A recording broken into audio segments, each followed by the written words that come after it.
So పైల్స్‌కి treatment తీసుకున్న తర్వాత గూడా మళ్ళీ పైల్స్ అనేది ఎందుకు వస్తుందో తెలుసుకుందాం. Hi, this is doctor Swaran, general surgeon అండి.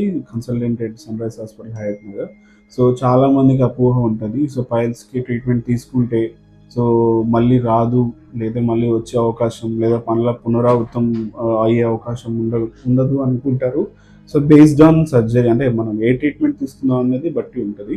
సో సర్జికల్ ప్రొసీజర్స్ ఏమైనా పైల్స్‌కి ట్రీట్మెంట్ తీసుకుంటే మాక్సిమం వచ్చే అవకాశం ఉండదు. కానీ జనరల్‌గా మెడిసిన్స్ తోటి మనం పైల్స్ అనేది ట్రీట్ చేసినప్పుడు మళ్ళా వచ్చే అవకాశాలుంటాయి. ఎందుకు ఉంటాయంటే, ఒకటి జీవనశైలి మార్చుకోలేకపోవడం. సో జీవనశైలి అంటే ఎక్కువ సేపు మోషన్‌కి వెళ్ళటం. సో మళ్ళా కాన్‌స్టిపేషన్ ప్రాబ్లమ్ ఉండటం. సో మల విసర్జన చేసేటప్పుడు బాగా బలం పెట్టి పోవటం. సో ఇలాంటివి, ఫైబర్ ఫుడ్ అనేది తక్కువ తీసుకోవటం, వాటర్ కంటెంట్ అనేది తక్కువ తీసుకోవడం వల్ల ప్రెషర్ క్రియేట్ అయ్యి మళ్ళీ పైల్స్ అనేవి వచ్చే అవకాశం ఉంటది. సో మీకు ట్రీట్మెంట్ తీసుకున్న తర్వాత కూడా మళ్ళీ బ్లీడింగ్ కానీ, మళ్ళీ మోషన్ దగ్గర ఏమైనా ఉడపలాగా వస్తుంది అంటే ప్లీజ్ కన్సల్ట్ అవ్వాల్సింది.